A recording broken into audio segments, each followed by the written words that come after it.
लोकशाहीचा बुलंद आवाज, रिपब्लिकन वार्ता महाराष्ट्र।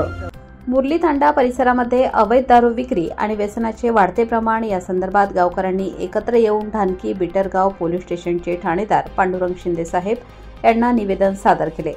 यानंतर दिनांक 6 ऑगस्ट 2025 रोजी गावकऱ्यांच्या सहकार्याने पोलीस प्रशासनाच्या वतीने तात्काळ कारवाईसाठी गाव भेट देण्यात आली।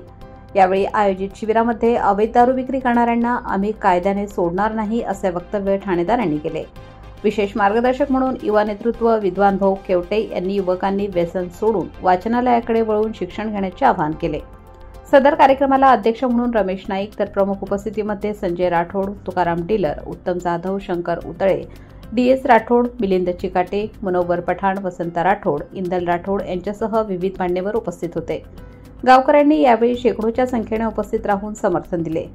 गणपती मिरवणूक साजरी होणार आहे, त्या अनुषंगाने आम्ही 160 लोकांना प्रतिबंधक केलेला आहे। म्हणजे गणपती विसर्जन मिरवणूक मागच्या वर्षी जे आपल्या ढानकीमध्ये इश्यू झाला होता गणपती विसर्जन मिरवणुकी दरम्यान, त्या ठिकाणी बरा इश्यू झाल्यामुळे बरेच लोक यावर्षीच्या गणपती विसर्जन मिरवणुकीमध्ये आम्ही विसर्जन मिरवणुकीमध्ये हजर न राहण्यासाठी त्यांना प्रतिबंध करणार आहोत।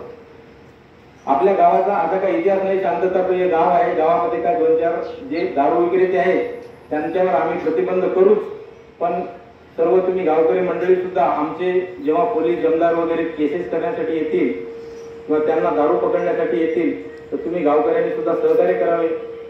रिपब्लिकन वार्ता न्यूज साठी Vidarbha उपसंपादक Rajesh ठोले, Yavatmal.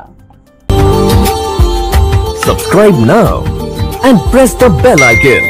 Never miss an update.